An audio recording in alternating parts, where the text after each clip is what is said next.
듣고 있죠.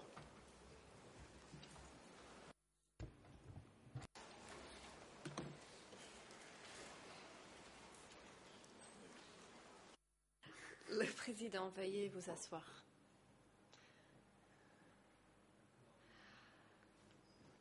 L'audience est ouverte.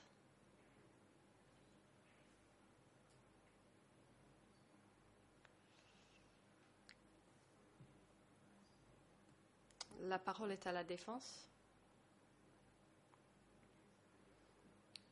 de Ying Sari, qui poursuivra la déposition du témoin. Maître Carnavas, merci, Monsieur le Président. Bonjour. Mesdames et Messieurs les juges, bonjour à tout le monde et à vous, Monsieur Chandler.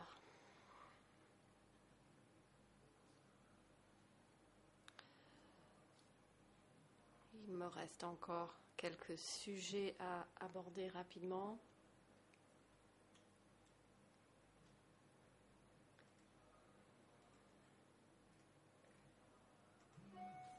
Je les aborderai sans qu'il y ait un ordre particulier. Il y a quelques points que je voudrais clarifier. Premièrement, le livre noir que vous décrivez dans votre ouvrage, Frère numéro 1, portant la cote E3/17. Et je ferai référence notamment à la page 71 de ce livre. Frère numéro 1. Édition 1999. Page 71, donc. ERN 0039 29 85. En Khmer 0082 17 34 à 36 environ.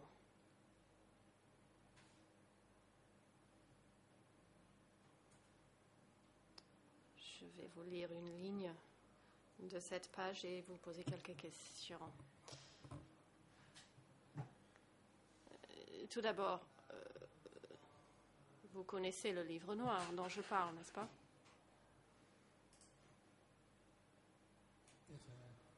Réponse, oui. La défense. À la page 71, vous dites: le livre noir est un mélange de vérité, d'histoire reconstruite et de vœux pieux. Et je voudrais que nous nous concentrions sur cette phrase.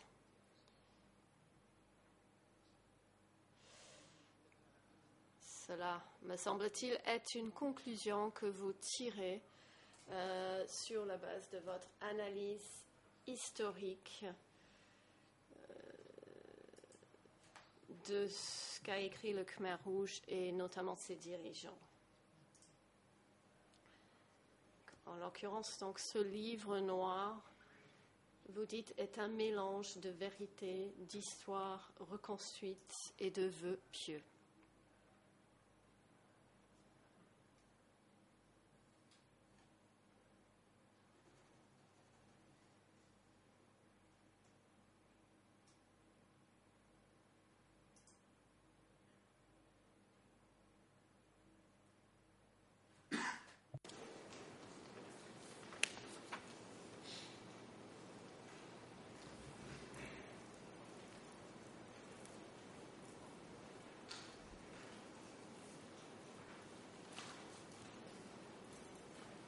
Oh, I'm sorry. Was there a question? Le témoin, excusez-moi, je ne me rendais pas compte qu'il y avait une question. J'étais en train de lire le texte. La défense. D'après votre interprétation en tant qu'historien, basée sur votre connaissance des événements, est-ce que vous avez lu, lorsque vous avez vous-même lu ce livre noir, vous avez tiré la conclusion qu'il était basé en partie sur la vérité, en partie sur une reconstruction de l'histoire qu'on pourrait appeler révisionnisme, et en partie basé sur des vœux pieux. C'est ainsi que vous interprétez le contenu de ce texte, n'est-ce pas? Réponse: oui, en effet. Cette phrase fait partie de ma discussion du texte concernant la période 66-67, mais je le dis en effet, c'est le cas pour l'ensemble du livre. Pourrait-on dire la même chose de plusieurs autres documents produits par les dirigeants des Khmers rouges, tels que, par exemple, l'étendard révolutionnaire? En regardant cette revue ou d'autres documents, peut-on dire que on y trouve un mélange de vérité, d'histoire reconstruite et de vœux pieux dans nombreux de ces documents? Est-ce qu'on retrouve un schéma de ce type? Réponse: absolument, mais je pense que la différence entre le livre noir et l'étendard révolutionnaire est qu'il s'agit ici d'un livre d'histoire, entre guillemets, qui est destiné au monde extérieur, donc c'est un exemple d'autant plus flagrant. Si l'on prend cette phrase, je pense que tout le monde ici se rend compte que chaque journée de nos propres vies est un mélange de vérité et d'histoire reconstruite, c'est un comportement humain. Ce document n'est pas un texte historique fiable. Il ressemble à d'autres documents historiques. En ce sens, il ciblait un public plus large et contient un historique des relations entre le Vietnam et les Khmers rouges, et cette phrase correspond tout à fait. La défense, je vous remercie.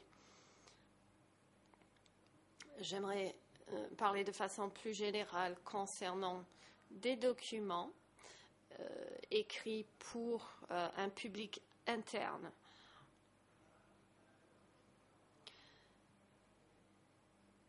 En parcourant des sources secondaires et primaires, à votre avis, pensez-vous qu'il réécrivait l'histoire, un exemple étant la date de l'établissement du parti et les événements précédents, la chute de Phnom Penh en avril 1975, soit en glorifiant leurs actions et leurs réalisations, ou en minimisant la participation d'autres partis, à titre d'exemple?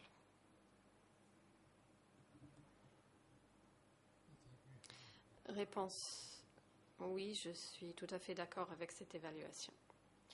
La défense: merci. Passons à un autre sujet. À nouveau, un extrait de Frère numéro 1.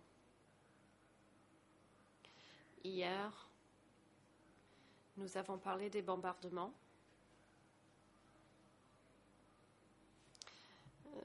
Aussi, nous avons parlé de votre déposition concernant les personnes qui rejoignaient le Khmer Rouge, toujours donc dans le livre portant la code E3/17.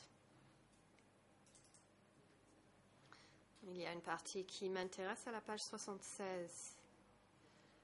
Je vais lire l'extrait. Pendant les 4 prochaines années, Ieng Sary et d'autres hauts dirigeants membres du parti ont vécu et travaillé parmi ces personnes. Avec les années, la population de Ratanakiri, Pratse et Mandanakiri était devenue de plus en plus hostile vis-à-vis du gouvernement de Phnom Penh. Les routes, les plantations d'EVA, les planteurs et les gardes-forêts avançaient vers eux. Ils haïssaient tous les Khmers, se rappelait un membre du parti par la suite. J'aimerais que l'on revienne sur ce passage. Et j'aimerais savoir si vous maintenez aujourd'hui ces phrases que vous avez écrites. Réponse, oui.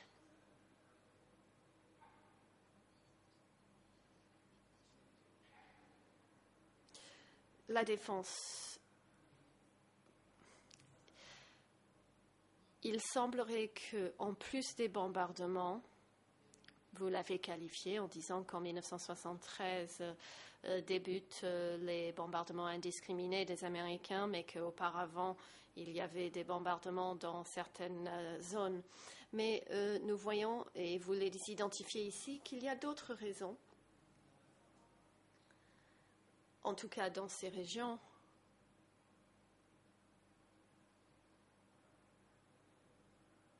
Pas de problème, je vous laisse le temps de vous reprendre vos esprits. Je ne pensais pas avoir un tel effet sur vous, professeur. Donc ici, vous semblez dire qu'il y avait plusieurs autres raisons qu'auraient pu pousser les populations de ces régions à ressentir de l'animosité vis-à-vis du gouvernement de Phnom Penh, telles que les plantations d'EVA, la construction de routes qui leur prenaient des terres et avaient un impact sur leur quotidien et leur moyens de subsistance. Est-ce que c'est exact? Réponse. Absolument. Question. Donc, en plus des autres raisons éventuelles, est-ce que cela pourrait expliquer pourquoi certaines personnes, certains gens aient rejoint la révolution ou alors été ouverts aux arguments de ceux qui essayaient de diriger cette révolution à l'encontre du gouvernement de Phnom Penh? Le président.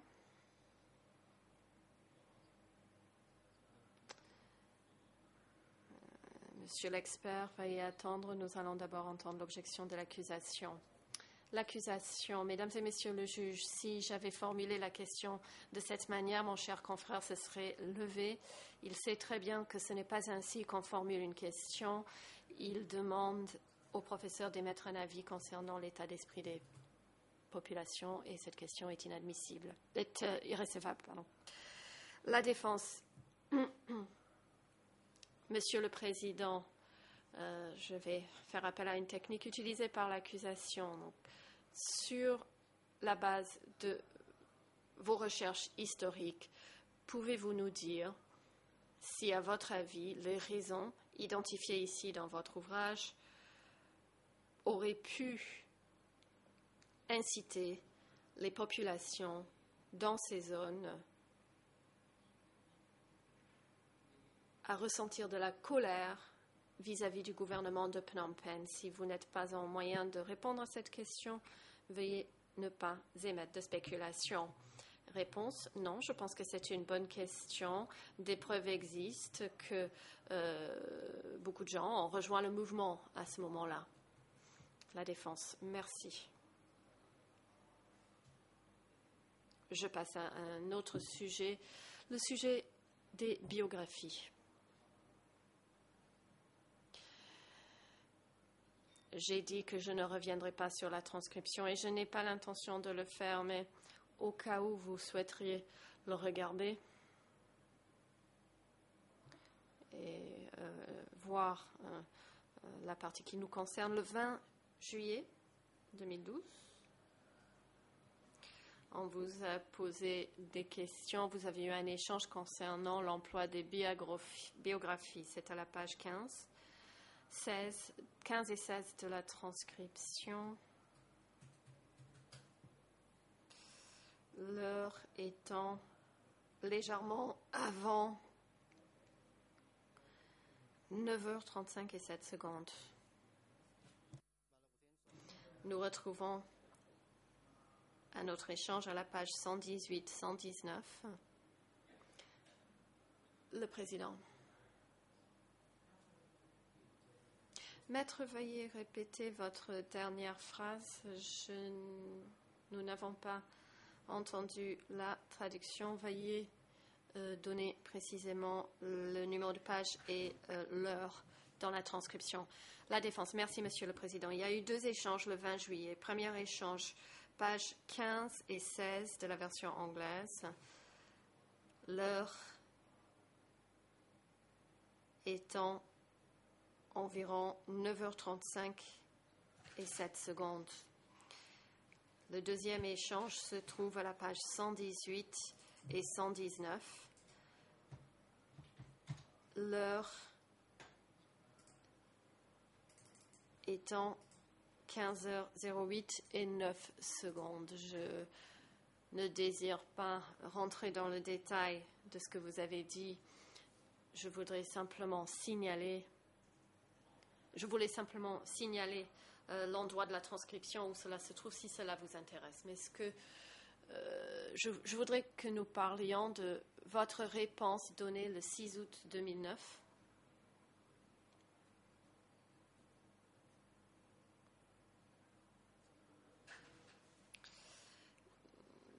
Nous avons soit une copie papier, soit une copie à l'écran. Le document D288 barre 4 barre 5.91. C'est la transcription du procès de Deutsch. La version Khmer, le RN est 0036 1492.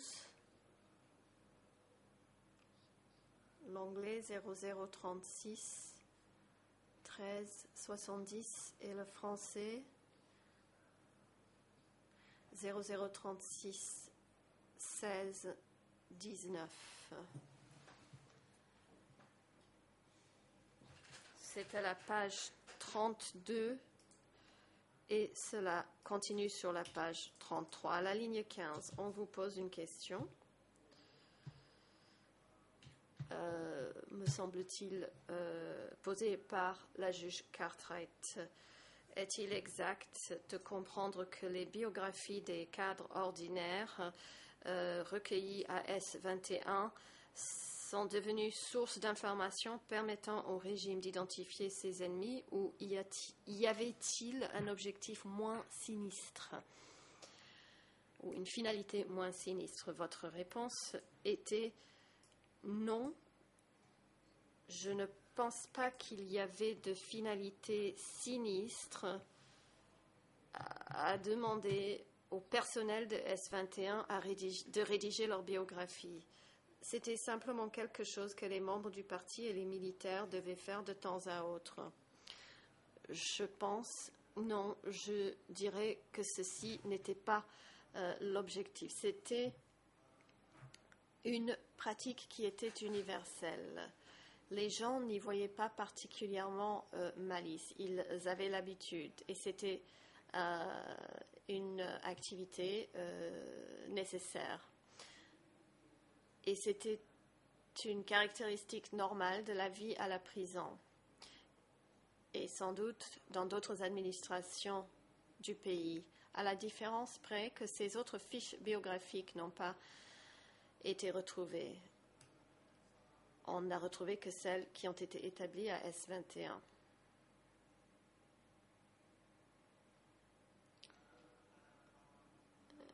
Est-ce que vous avez pu me suivre?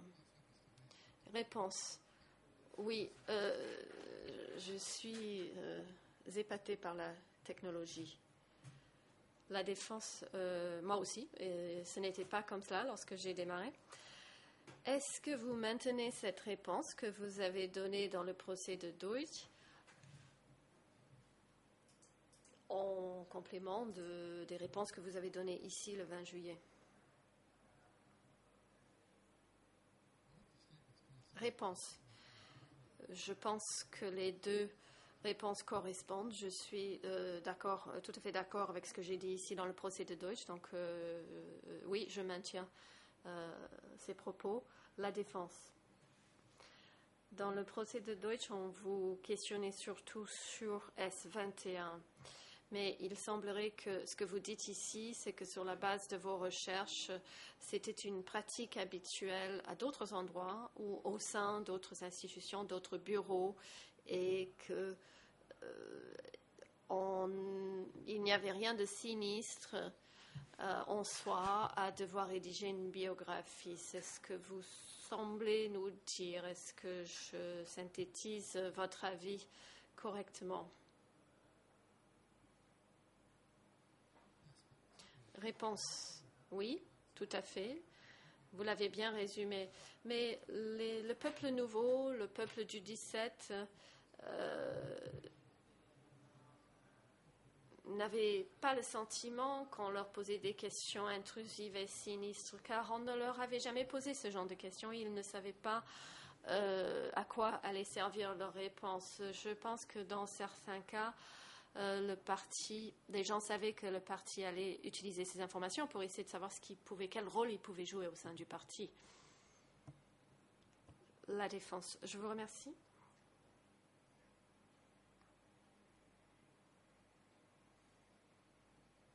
Aujourd'hui, me semble-t-il,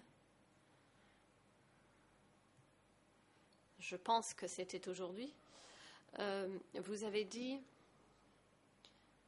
qu'à votre avis,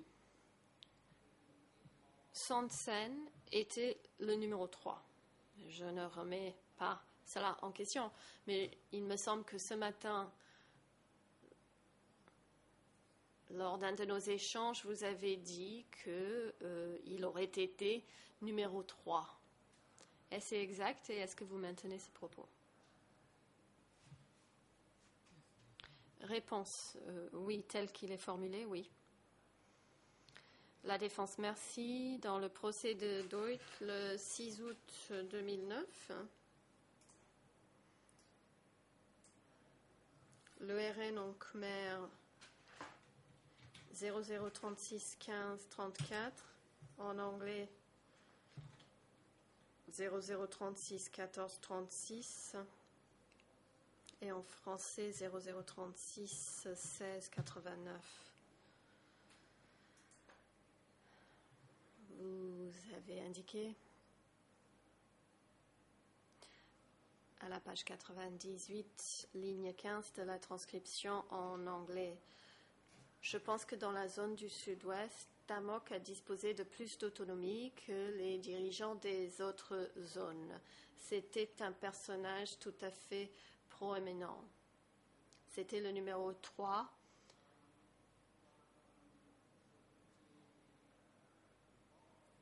Et ne recevait des ordres de personne à l'exception de Pol Pot. C'est légèrement différent de ce que vous nous dites aujourd'hui, mais est-ce que vous maintenez vos propos exprimés aujourd'hui et lors du procès de Deutsch que Tamok et Son Sen étaient à peu près à égalité, étaient numéro 3 et numéro 4 respectivement, ou dans l'ordre inverse?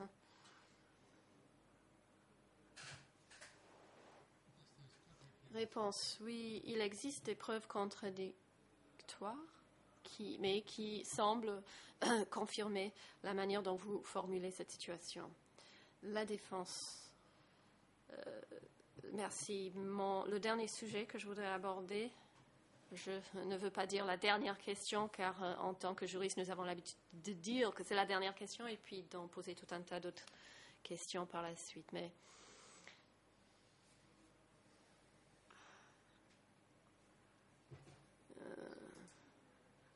dans un de vos écrits, et ceci rejoint une question posée hier par l'équipe de Nunchea, vous semblez indiquer dans les années 80, je ne vais pas donner une référence de document, je vais simplement essayer de résumer ce que vous semblez dire. Donc vous avez dit que dans les années 80, la RPK a aidé à construire un mémoire collectif qui était un récit historique qui leur était utile politiquement, aussi bien utile pour le présent que pour décrire le passé. vous semblez également dire que cette mémoire collective peut parfois devenir la compréhension prédominante de ce qui s'est réellement passé. Je ne suis pas en train de vous demander si c'est exactement ce que vous avez écrit, mais est-ce qu'aujourd'hui, vous saurez nous dire si, en tant qu'historien, vous voyez les choses de cette manière? Réponse. Deux choses. D'abord, oui, c'est ce que j'ai écrit et je maintiens ce que j'ai écrit. En tant que témoin, ce n'est pas mon rôle, mais je me demande si on doit parler en détail des documents qui datent de 1979. J'ai en effet écrit cela. Je ne veux pas me lancer dans les discussions sur 79 et 80, sauf si on me dit de le faire. La défense. J'aimerais vous poser encore quelques questions. Vous parlez de mémoire collective liée aux intérêts d'objectifs politiques. Ce qui m'intéresse est le fait qu'il peut y avoir des documents ou des témoignages. En fait, ce que j'essaie de savoir, c'est si on a créé un récit historique, une manière d'écrire l'histoire qui aurait pu influencer le souvenir des gens sur ce qui s'est réellement passé. Donc, j'aimerais savoir si c'est ce qu'on peut comprendre en lisant ce que vous avez écrit. Le président. Le témoin est prié d'attendre. La Chambre entendra l'objection de l'accusation. L'accusation, vous avez la parole. Le procureur, nous avons entendu de la part de la défense les objections estimant que le professeur n'est pas qualifié pour émettre des avis concernant la psychologie de la population et nous soulevons la même objection ici. Cette question demande au professeur de parler d'un domaine qu'il n'a pas étudié, c'est-à-dire l'impact de l'interprétation historique après 1979 sur l'état psychologique de personnes et il n'est pas qualifié pour répondre à cette question. La défense, Monsieur le Président, de façon générale, je serai d'accord avec mon confrère, mais le professeur Chandler confirme avoir écrit ses propos et qu'il maintient cette position. Je lui demande de clarifier s'il peut répondre à cette question sans émettre de spéculation. Cela me convient. S'il est en mesure de répondre à la question, je pense qu'il est dans l'intérêt de la Chambre d'entendre sa réponse parce que finalement, donc, ce procès cherche à établir ce qui s'est réellement passé.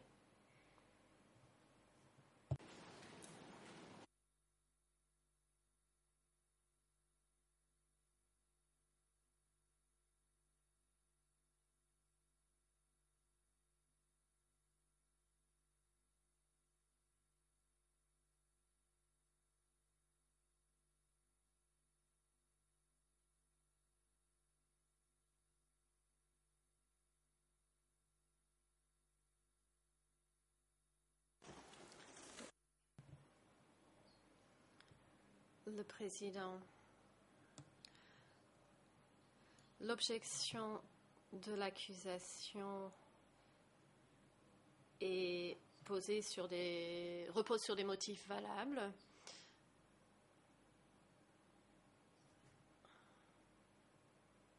Donc, la question posée par la défense de Ieng Sary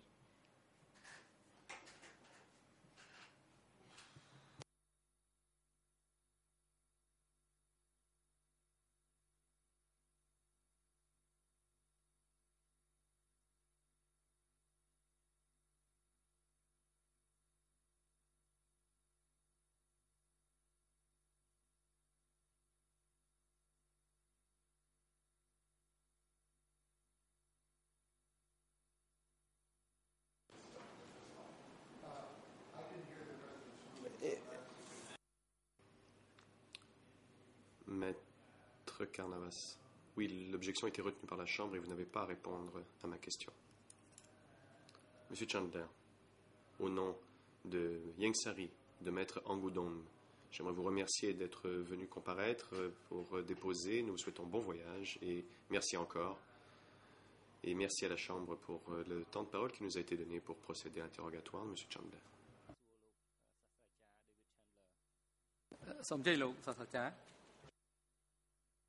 Le président. Monsieur l'expert, allez-y. Monsieur Chandler. Oui, j'apprécie votre dernière phrase. Et ça a été en effet une expérience très intéressante pour moi. De répondre à vos questions bien placées. Et je vous souhaite autant de chance. Merci.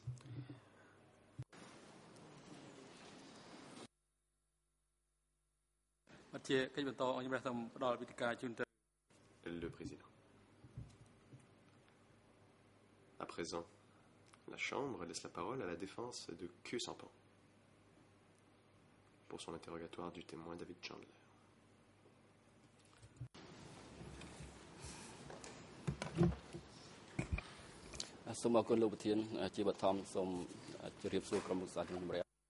Maître Kong Som-on. Merci, Monsieur le Président. Bonjour, Madame, Messieurs les juges, et bonjour à tous et toutes ici présents et aux alentours. Bonjour, Monsieur l'expert David Chandler. J'ai quelques questions à vous poser cet après-midi. J'espère que vous coopérerez avec moi et que vous répondrez à mes questions. Si vous n'êtes pas certain d'avoir compris ma question, veuillez, je vous prie, nous le dire. Écoutez-vous en khmer ou en anglais? Réponse. En anglais. Mais en fait, surtout parce que je ne sais pas comment changer le canal.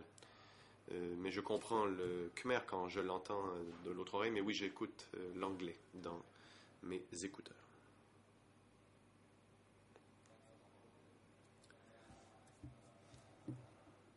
La défense. Merci.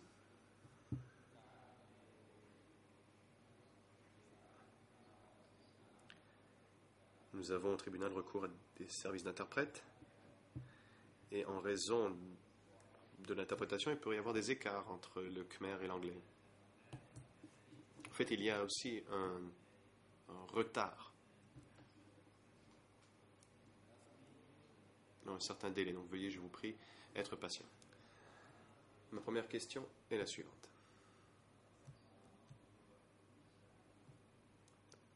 D'après vos travaux de recherche,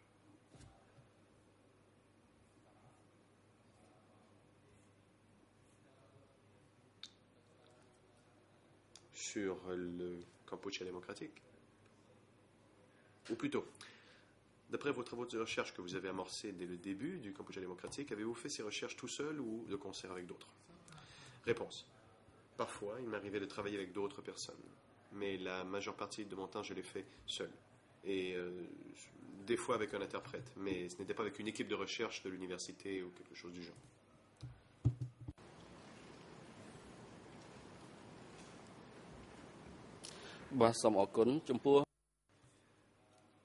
La défense.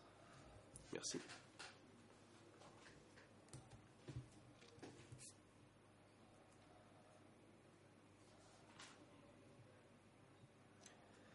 Et dans les recherches que vous avez effectuées seul,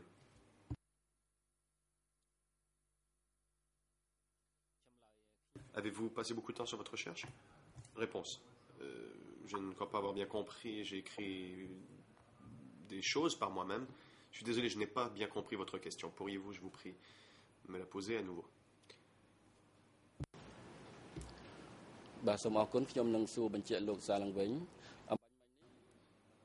Maître Kong Som-on, je vais répéter ma question. Vous venez de dire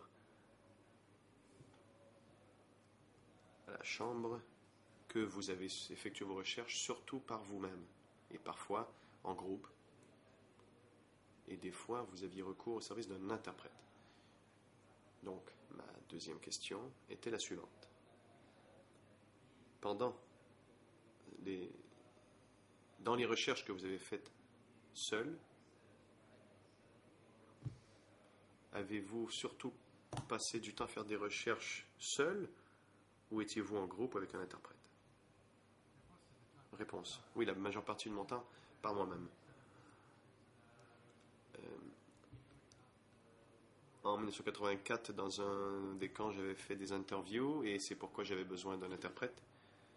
Mais au fil du temps, mon Khmer m'est revenu. Et où finalement, je n'avais plus besoin de mon interprète. Dans les recherches en France, ou en français plutôt, je n'ai jamais utilisé l'interprète. Mais aussi, je n'ai pas interviewé des personnes qui parlaient le vietnamien ou le thaï. Dans les situations avec les Khmers, j'ai eu parfois recours au service d'un interprète et parfois non.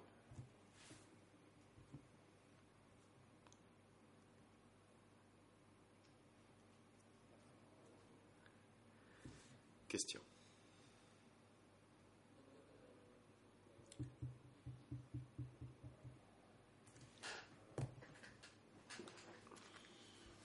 Et quand vous avez eu des entretiens avec des khmérophones sans être accompagné d'un interprète, avez-vous trouvé cela difficile?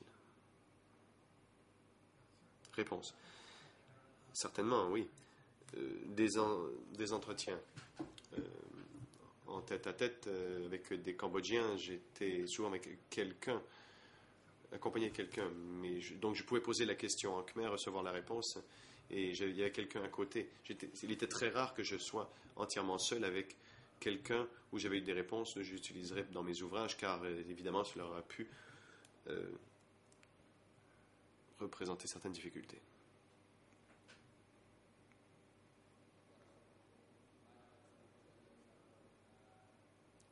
Question. Permettez-moi de confirmer votre réponse.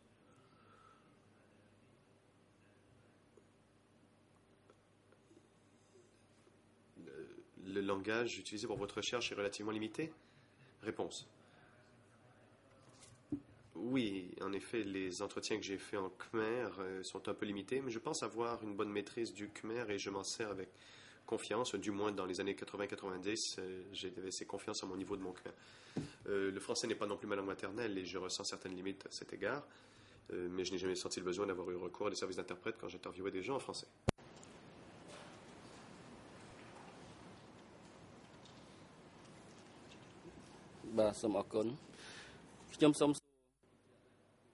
Question.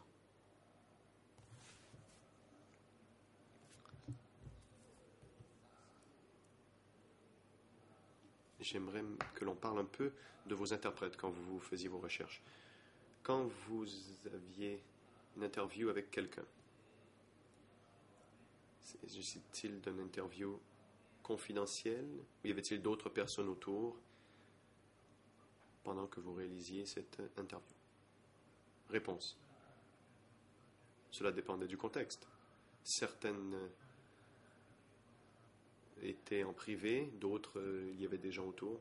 Cela dépendait du type de renseignement que je cherchais à obtenir, le type de questions que je posais, qui n'étaient pas nécessairement embarrassantes. Parfois, il y avait des gens présents et parfois non.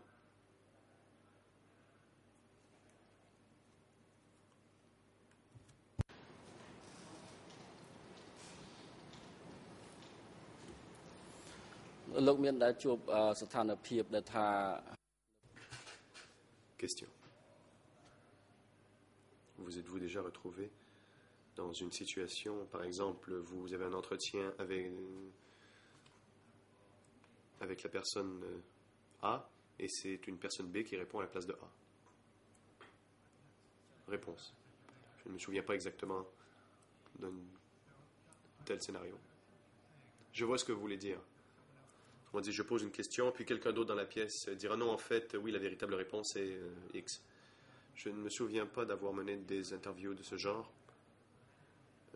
Il est possible que cela se reproduise, mais je ne peux penser à un seul cas. Mais les personnes que j'ai interviewées n'avaient jamais de porte-parole qui les accompagnait. Par exemple, quelqu'un me dirait non, non, mon ami ne peut répondre à cette question, etc. Donc s'il y avait quelqu'un d'autre dans la pièce, ce n'était pas un porte-parole qui orientait l'interview du point de vue de la personne interviewée. Je ne me suis jamais retrouvé dans une telle situation. បាទសូមអរគុណតកតនឹងពេលវេលា Question.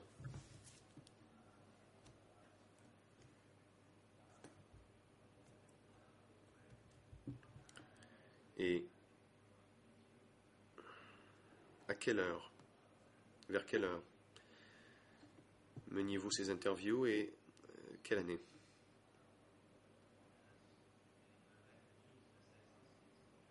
Car ces interviews ont servi de fondement pour vos ouvrages, qui sont d'ailleurs maintenant au dossier pénal. Réponse. Merci. Je dirais que j'ai commencé à mener des interviews pour mes travaux de recherche en 1985 à Kaodong. Celle que j'avais faite à Kaodong en 1984 n'était pas reliée à mon travail de recherche. C'était avec le programme du Haut Commissariat pour les réfugiés, dont j'étais à l'emploi duquel j'étais. Donc, jusqu'en 92, 93, 92-93, j'ai mené des interviews en Australie, en France, aux États-Unis, au Canada, au Cambodge et en Thaïlande. Et l'heure de la journée variait. Je ne faisais jamais rien au Cambodge entre 11h du matin et 3h de l'après-midi, c'est certain. Et je n'ai jamais non plus mené d'interview tard le soir, d'après mes souvenirs. Donc c'était dans les heures de travail et toujours avec le consentement de la personne à qui je parlais. Comme je l'ai dit plus tôt, ces entretiens étaient surtout étaient en anglais, en français ou en khmer, tout dépendant de la langue de la personne à qui je parlais. Donc j'ai mené des interviews avec des Cambodgiens en France et au Cambodge, en France et au Canada, en khmer, et en Australie et aux États-Unis en anglais, avec des Cambodgiens. បើសិនជាលោកអាច Question.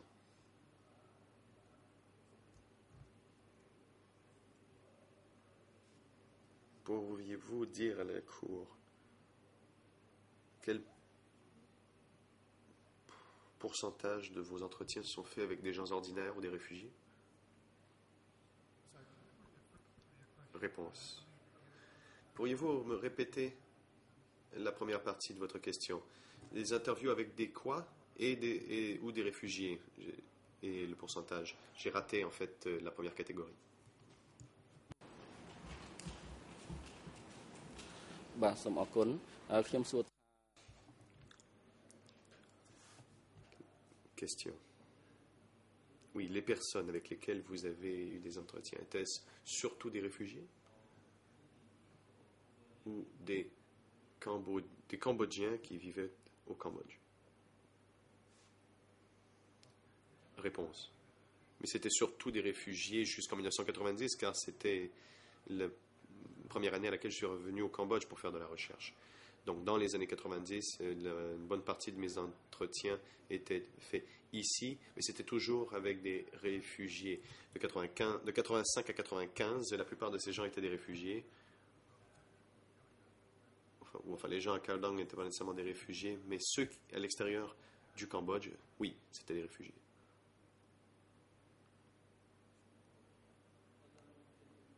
Question.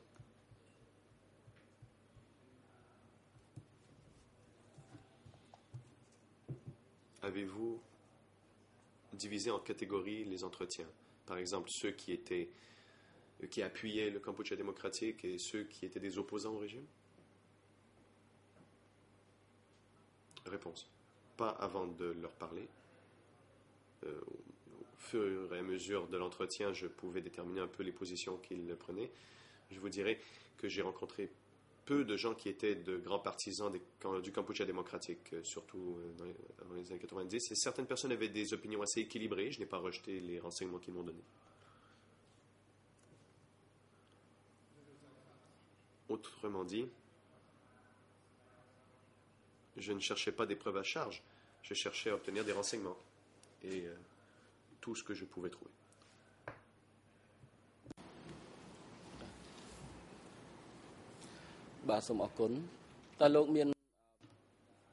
Question.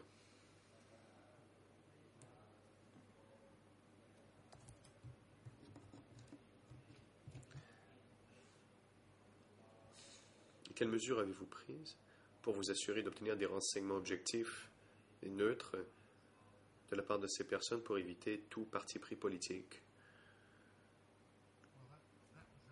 Réponse.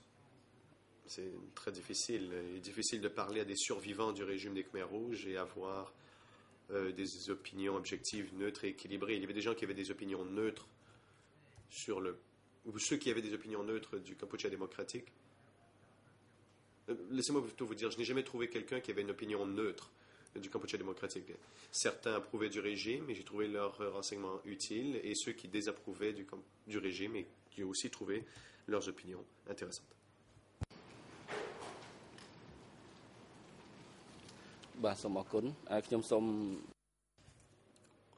Question. J'aimerais maintenant que l'on parle d'un autre sujet et que l'on parle de mon client, M. Khieu Samphan.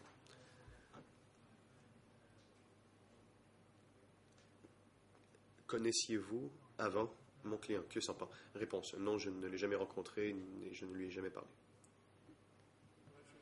Et j'ajouterai que je connaissais sa réputation tout au long de sa carrière.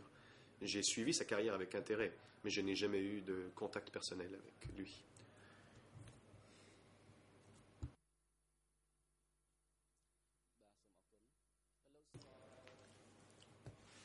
Question.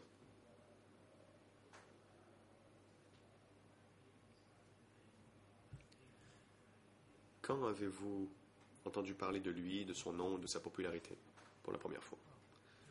Réponse.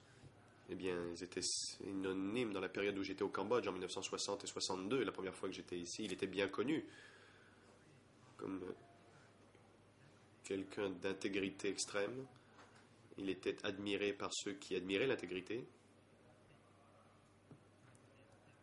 Et je pense que Sihanouk avait un peu peur de lui, en raison de sa qualité, justement. C'était quelqu'un qui avait une réputation d'intouchable, enfin que l'on pouvait il était incorruptible.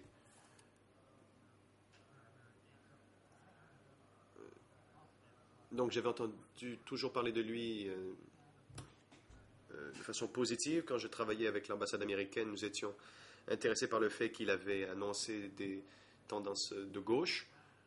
C'était des choses intéressantes pour nous. Et donc, mais tout ce que nous avons reçu comme impression de la part des Cambodgiens auxquels nous avions parlé, il y avait une bonne mesure d'admiration envers lui.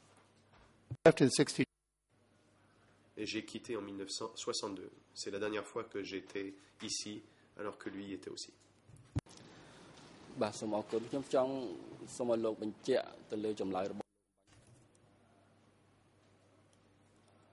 Question. Vous venez de dire que Sihanouk était inquiet, préoccupé par la compétence de Khieu Samphan.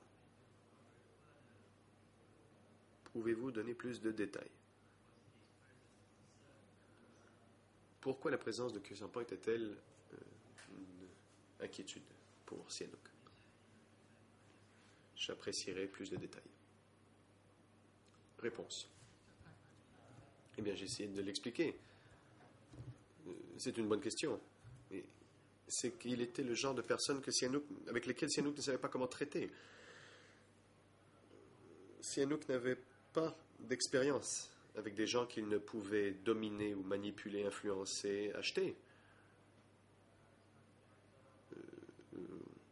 Des termes que l'on pourrait employer pour décrire son style politique. Et lui-même, dans ses écrits, a avoué qu'une des raisons pour lesquelles il a mis une scène au pouvoir dans le ministère du Commerce, c'était pour voir s'il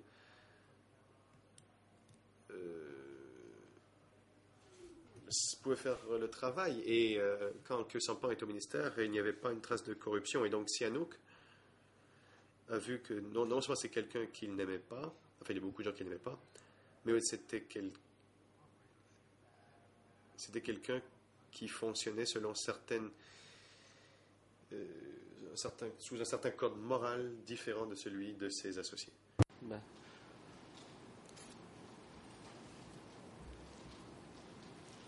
សូមអរគុណខ្ញុំសូមធ្វើការបញ្ជាក់សារឡើងវិញ Question.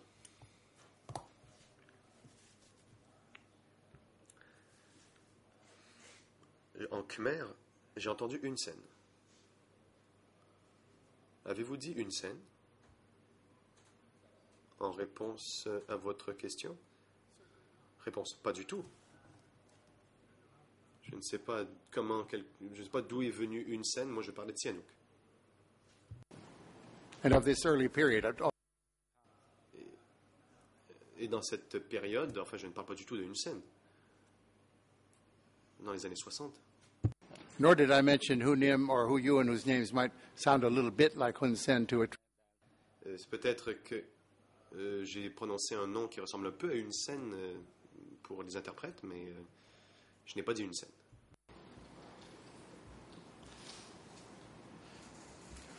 Bah, សូមអរគុណខ្ញុំយល់ហាក់ដូចជាអត់ទៅច្បាស់ហើយខ្ញុំ Je vous remercie, dit la défense. Je ne suis pas très clair, il semblerait non plus que les juges ne soient pas très clairs. N'est pas très bien compris, c'est-à-dire. Pourquoi Sihanouk était-il inquiet? Était-ce parce que Khieu Samphan était honnête, était compétent? Pouvez-vous, je vous prie, nous donner un peu plus de détails? It wasn't because of his. Réponse, ce n'était pas sa compétence. Sihanouk reconnaissait que Khieu Samphan était quelqu'un de très compétent dans le domaine économique. Ce qu'il n'aimait pas, en revanche, donc, quand bien même que Samphan a fait sa thèse au nom de Sihanouk, c'était quelqu'un qu'il ne pouvait influencer ou dominer.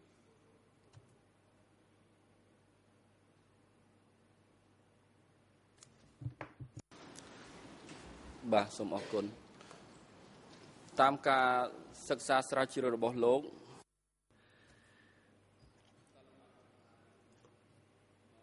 Question.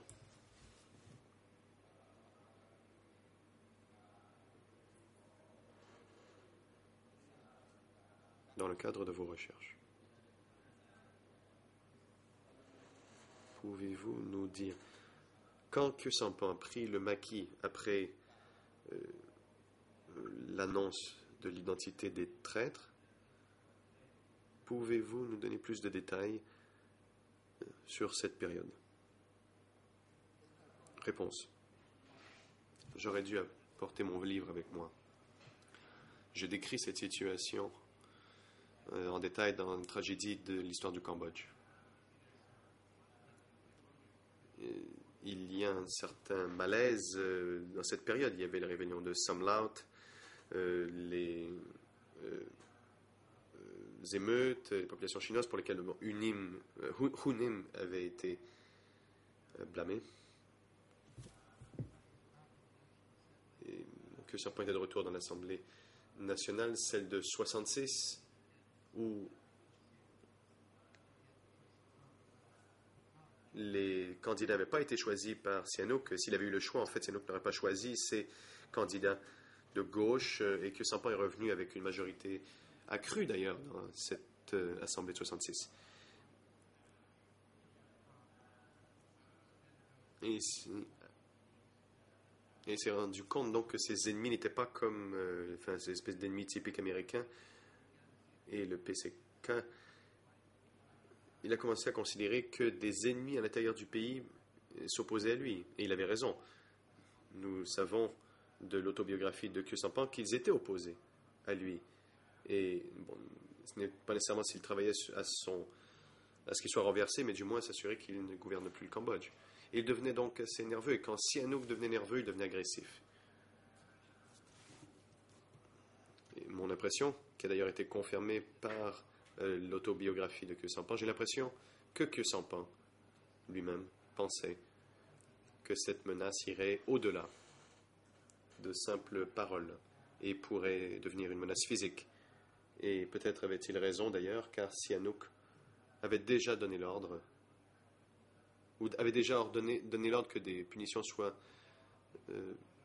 infligées à certaines personnes. Donc il a quitté Phnom Penh.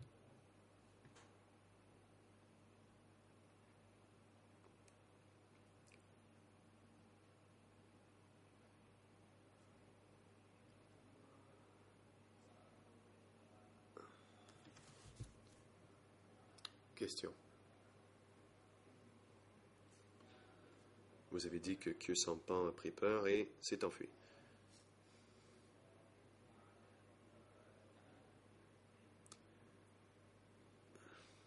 Et quels étaient les signes de cette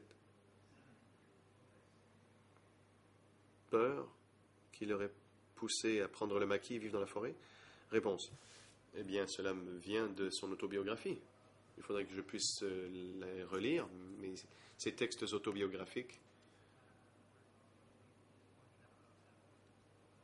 me portent à croire que c'est pourquoi. Il n'a pas dit j'ai quitté Phnom Penh car j'étais très heureux d'y habiter et que non, je voulais aller vivre dans la campagne. Non, il a lui-même reconnu. Il faudrait que je relise ces textes autobiographiques, mais ça c'est certain qu'il a reconnu qu'il avait peur de ce qui pouvait lui arriver.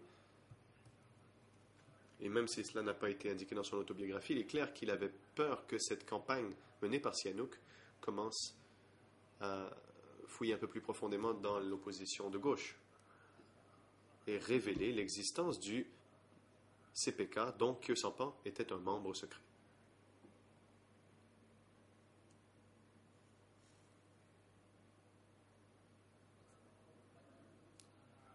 Question. Vous venez de dire que Khieu Samphan était membre secret du PCK, ou Parti communiste du Kampuchea. Est-ce exact? Réponse inaudible de l'expert.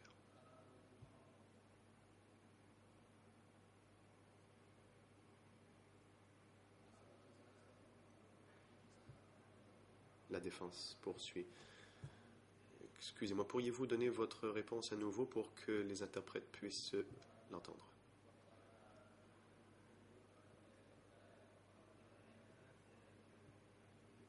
Je vous ai entendu dire oui, mais nous ne l'avons pas entendu dans le micro. Oui, la réponse est un mot, oui. Oui.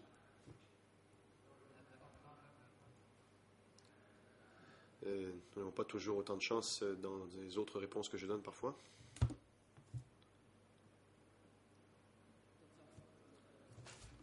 La défense.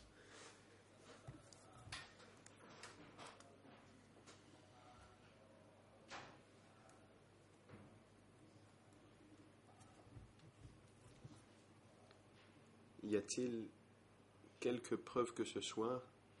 Avez-vous des preuves plutôt que Samphan était membre du PCK? Réponse. Pas devant moi aujourd'hui, mais je peux l'apporter avec moi demain. Je l'ai dans ma chambre d'hôtel, ce n'est pas dans l'ordonnance de clôture, mais je peux venir demain avec des références précises. Je pense que c'est assez bien connu, d'ailleurs, c'est de notoriété publique. Il n'a jamais nié qu'il était membre du PCK. Je pense que c'est assez connu et que c'est un fait qui est généralement accepté depuis longtemps. Et j'aimerais bien voir des preuves qui viennent contredire cela, mais d'après mes sources, mais si vous voulez ma source précise, je peux vous la donner demain. Okay.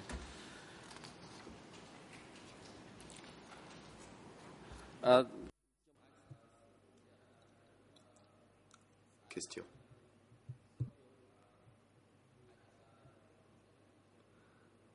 Vous avez donc dit que vous pouvez demain nous donner plus de détails sur la base d'un document. Est-ce que j'ai bien compris votre réponse? Réponse. Oui. Je suggère qui était membre du parti. Je sais qu'il n'était pas membre du comité permanent avant 71, mais si je suis mal informé, je vous le dirai demain. Mais je suis presque certain que c'était le cas et qu'il était membre du parti.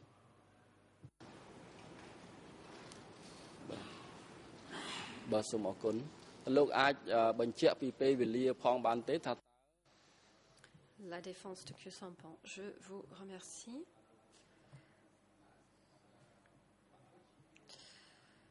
Pourriez-vous nous dire à quel moment Khieu Samphan est devenu membre du PCK? Réponse. Je devrais vous répondre demain également. Je n'ai pas les informations, je ne peux pas vous donner la date.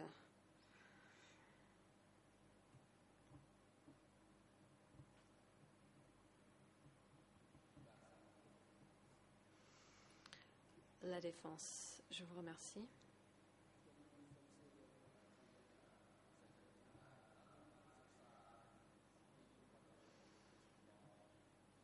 J'aimerais vous poser une autre question spécifique. Avez-vous jamais étudié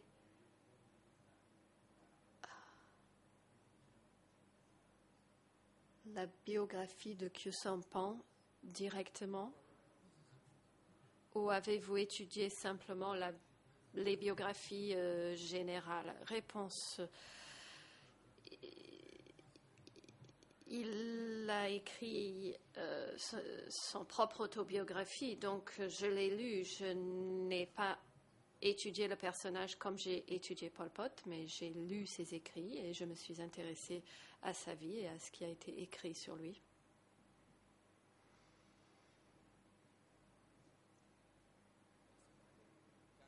La défense.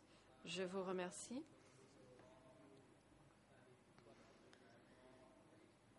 Vous avez donc lu attentivement sa biographie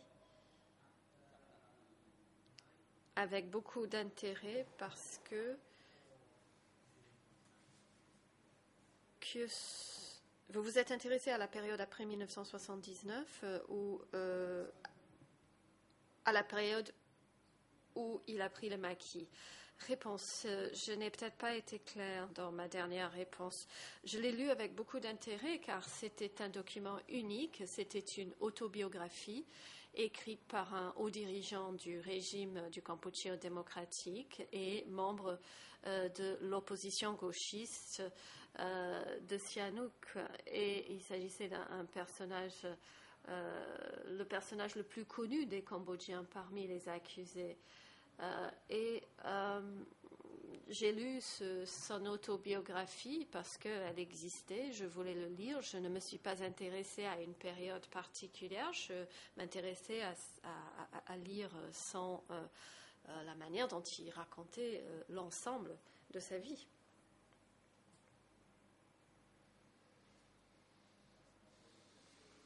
La défense. Merci.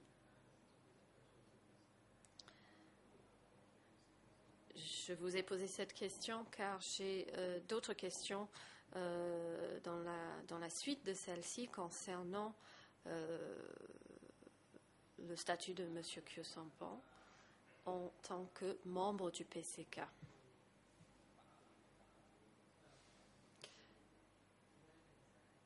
Pourriez-vous nous dire à quel moment précisément M. Khieu Samphan a rejoint le PCK? Réponse. Vous m'avez déjà posé cette question il y a 5 minutes et je vous ai dit que je ne suis pas en mesure de le dire aujourd'hui. Je serai peut-être en mesure de vous répondre demain. Je l'ai déjà dit. La défense. Je vous remercie. Ma question précédente concernait son adhésion secrète. Vous avez dit qu'il était membre secret. Donc, par définition, s'il a été membre secret, il a pu aussi être membre ouvert et publiquement connu. Donc, j'aimerais connaître aussi à quel moment il a été ouvertement membre du PCK. Réponse, première partie inaudible. Certaines personnes étaient secrets, mais à partir du moment où on était membre secret. Il n'y avait pas de membre ouvert. Être membre était donc forcément être membre secret, et je pourrais vous dire à quel moment il est devenu membre, donc forcément membre secret.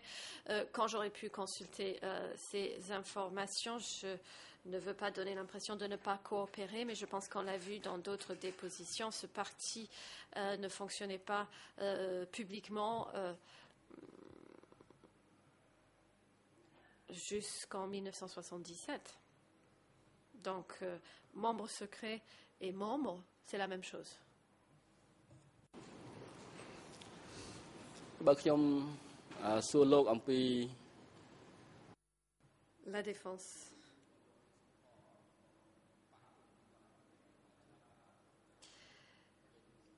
J'aimerais vous poser quelques questions concernant les rôles qu'occupait M. Khieu-Samphan au sein du PCK. Pourriez-vous nous parler de ces rôles? Réponse, j'espère pouvoir en parler et vous aider, oui.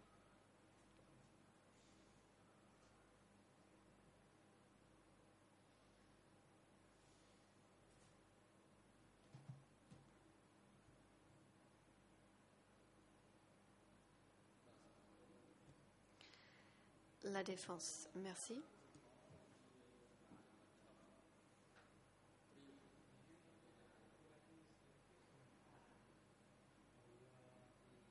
Savez-vous à quel moment M. Khieu-Samphan est devenu candidat au comité central? Réponse, oui, 1971.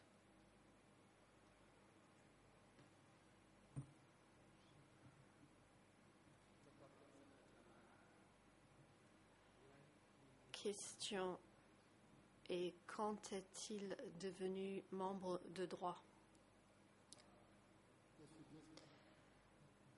Réponse, je vous demande de patienter 30 secondes. On m'a déjà posé cette question. J'ai consulté mes informations. J'ai trouvé la réponse, mais on ne m'a pas posé la question. Donc, je cherche dans mes notes. Quelques instants.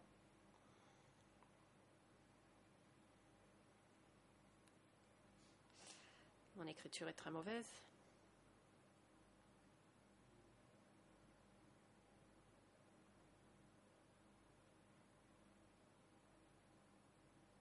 Un instant.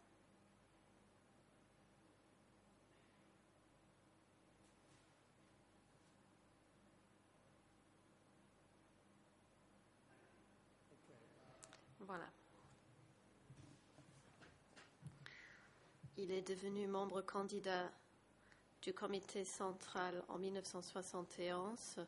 La source que j'utilise est l'ordonnance de clôture, mais c'était un document public. Le procès-verbal d'audition de Khieu-Samphan dans la page 44-35 de l'ordonnance de clôture. Donc, il est devenu membre de droit en juillet 1976, la source étant le même texte. La défense interrompt le témoin. Je regrette, Dr. Chandler, pourriez-vous ralentir? Car je n'ai pas pu suivre l'interprétation en khmer. Le président.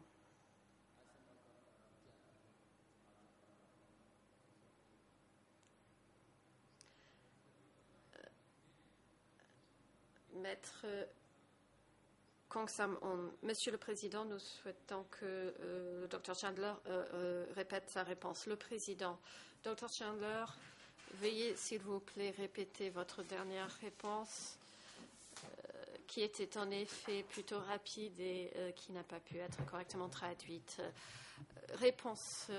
Je pense que j'étais animée parce que j'ai pu citer en entier une note en bas de page pour la première fois. Donc, il est devenu membre candidat du comité central en 1971. L'information sur laquelle je me base se trouve dans la note en bas de page, note numéro 4435 de l'ordonnance de clôture, le paragraphe